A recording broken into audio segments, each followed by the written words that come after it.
বুধবার মানিক মিয়া এভিনিউয়ে কেবল একটি সড়ক নয়, তা যেন রূপ নিয়েছিল পুরো একটি দেশে। একটি কফিনকে কেন্দ্র করে দলমত, বয়স, পেশা নির্বিশেষে দাঁড়িয়েছিল অগণিত মানুষ। জাতীয় পতাকায় মোড়ানো সেই কফিনে শায়িত ছিলেন বিএনপি চেয়ারপারসন ও 3 বারের সাবেক প্রধানমন্ত্রী বেগম খালেদা জিয়া। তার জানাজাকে ঘিরে রাজধানীতে সৃষ্টি হয় বাংলাদেশের ইতিহাসের অন্যতম বৃহৎ জনসমাগম।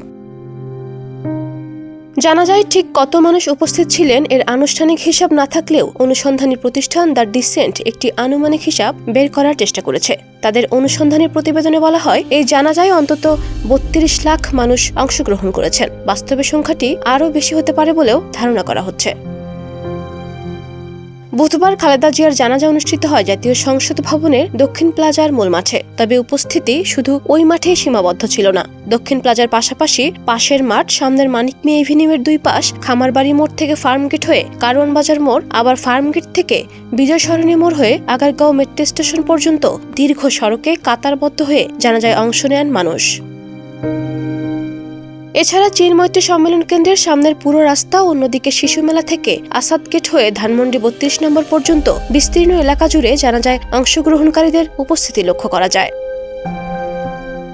গুগল ম্যাপের তথ্য অনুযায়ী এসব সড়কের মোট দৈর্ঘ্য প্রায় 13.4 কিলোমিটার। কারওয়ান বাজার থেকে আগারগাঁও পর্যন্ত রাস্তার গড় প্রশস্ততা ফুটপাত বাদ দিয়ে ধরা হয়েছে 24 মিটার। আর মানিক মিয়া এভিনিউয়ের সামনের প্রধান সড়কের প্রস্থ প্রায় 150 ফুট, যা 2 পাশে আলাদা লেন ধরে হিসাব করা হয়েছে। এই হিসাবে শুধু রাস্তাগুলোর মোট আয়তন দাঁড়ায় প্রায় 3,12,960 বর্গমিটার।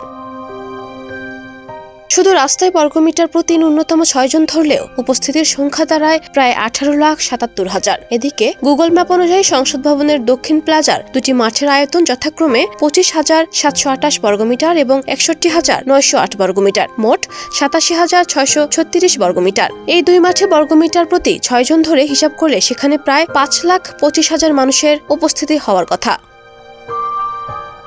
সব মিলিয়ে রাস্তা ও মাঠ মিলিয়ে প্রায় 4 লাখ বর্গমিটার এলাকায় জানাজা অনুষ্ঠিত হয়। Desk report, campus Times.